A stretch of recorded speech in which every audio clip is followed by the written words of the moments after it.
It's 4 p.m. on a Friday, and my boss just fired 3 of my coworkers with zero warning. Gone. And when I asked why, he smirked and said something so infuriating it changed everything. Stick around, because what I did next left him scrambling for weeks. Have you ever been disrespected by someone who thought they held all the power? If you've ever dreamed of turning the tables and serving cold, hard justice, hit that like button, subscribe, and get ready for a revenge story that'll leave you cheering. Let's dive in. It all started in a sleek, glass-walled office in the heart of a bustling tech hub. I'm Jake, not my real name, but it'll do for this story. I was a contractor at a mid-sized engineering firm, part of a team of 10 brilliant minds working on cutting-edge software for a major client. We were a tight-knit group, all contractors, all hustling to prove ourselves in an industry where job security is a myth.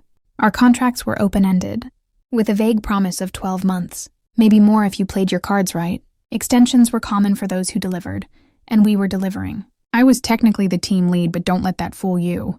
I was still a contractor, just like the others, with no real power.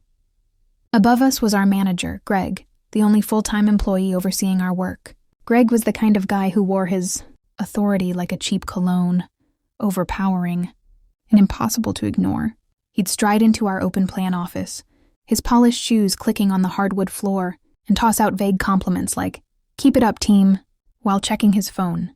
His smile never quite reached his eyes. At first, things were fine. We were coding, debugging, and hitting deadlines. The office hummed with the clatter of keyboards, the low murmur of collaboration, and the occasional ping of a Slack notification. But there was always this undercurrent of tension. As contractors, we knew our jobs could vanish at any moment. It's just how the game works. Still, most companies give you a heads up, a little dignity. Not Greg. One Friday afternoon, everything changed. It was 4 p.m., and the office was winding down. I was sipping lukewarm coffee, reviewing code, when Greg called me into his corner office.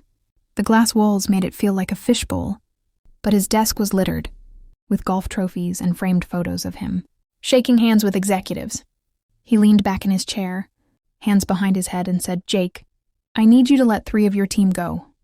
Today." My stomach dropped. "Today? Like right now?" I asked, my voice catching. "Yep," he said, not even looking at me. "Sarah, Mike, and Tara.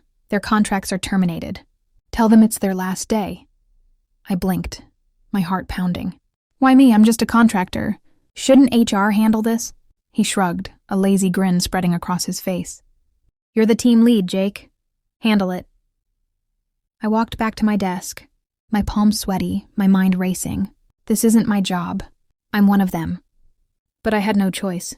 I called Sarah, Mike, and Tara into a meeting room, my throat tight. They were my friends. Sarah with her endless optimism, Mike who always brought donuts on Fridays, and Tara who could debug code faster than anyone I'd ever met. I stumbled through the words, my voice shaking. "I'm so sorry. Today's your last day." Their faces crumpled. Sarah's eyes welled up. Mike just stared at the table, his jaw tight. Tara let out a bitter laugh and said, "Wow, just like that, huh?" They packed their things in silence, the office eerily quiet as coworkers pretended not to notice. By 5 p.m., they were gone. That night, I couldn't sleep. My apartment felt too small, the hum of the fridge too loud. I kept replaying their faces, the way Greg had smirked like it was nothing. The next Monday, I was back at my desk, still reeling, when my coworker Ethan pulled me aside. Ethan was the sharpest guy on our team, quiet, intense, with a knack for solving problems no one else could touch. He leaned in, his voice low. "Jake, did you ask Greg why they got no notice?" I nodded. "Yeah, I went to him after. Wanted to know why we blindsided them." Ethan's eyes narrowed. "What did he say?" I swallowed, the memory still burning. He said, "That's why we hire contractors, so we can cut them loose at a moment's notice whenever we want to." Ethan's face darkened. He didn't say anything, just nodded and walked back to his desk. But I could feel it. Something had shifted. Greg's words weren't just callous. They were a warning. To us, to me, to Ethan. We were disposable, replaceable, nothing. Over the next few weeks, Greg's arrogance got worse. He'd stroll by our desks, tossing out comments like, "Don't get too comfortable, boys," or, "Contractors are lucky to be here at all." It was like he enjoyed reminding us how little we mattered. My chest would tighten every time he passed, a mix of anger and helplessness. I'd clench my fists under my desk, imagining all the things I wanted to say but couldn't. Ethan, though, was different. He didn't complain. He didn't sulk. He just worked harder, faster, better. He was neck-deep in a critical project, a complex piece of software that was the backbone of our client's platform. Only Ethan really understood the code. He'd mutter to himself, typing furiously, his screen a blur of green text on a black background. I'd catch him staying late, his face lit by the glow of his monitor, but he never said a word about Greg. Then, one Thursday, Ethan slid into the chair next to me during lunch. His voice was calm, almost too calm. "Jake, I got a new job.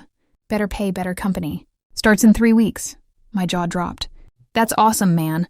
You gonna tell Greg?" He shook his head, a faint smile tugging at his lips. "Not yet. You'll see." I didn't press him. Ethan had a plan, I could feel it.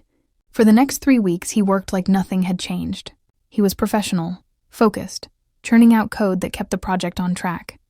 But I noticed little things. The way he'd glance at Greg's office. The way his fingers paused over his keyboard, like he was savoring something. Then came his last day. It was 5 p.m., the office buzzing with the usual end-of-day chaos. Ethan stood up, calm as ever, and unplugged his laptop, mouse and docking station. He walked straight to Greg's desk, his steps deliberate, almost theatrical. I watched, my heart racing, as he set his equipment down with a soft thud. Greg looked up, confused. "What's this?" Ethan smiled, the same bright fake smile Greg always used. "Hey, thanks for everything, Greg. This is my last day." Greg's mouth fell open. "Wait, you're leaving now? You can't just—" "Yes, thanks." Ethan cut him off, his voice dripping with mock cheer. He turned and walked out, his backpack slung over one shoulder, not looking back. I swear you could hear a pin drop. Greg's face turned red, then pale. He scrambled to his computer, probably checking for an email. Sure enough, Ethan had hit send on a formal resignation email at that exact moment. Time-stamped 5 p.m. No details, no explanations, just, "Today is my last day." Thank you. The fallout was glorious. Ethan's project, the one only he understood, was half finished. Code undocumented, processes unclear.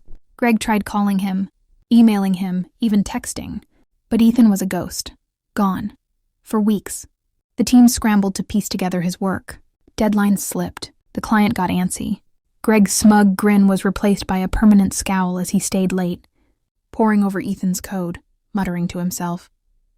It took us a month to get the project back on track, and I'm pretty sure Greg got an earful from his bosses. Ethan's revenge wasn't loud or flashy, but it was perfect. He gave Greg exactly what Greg had given Sarah. Mike and Tara. No warning, no mercy.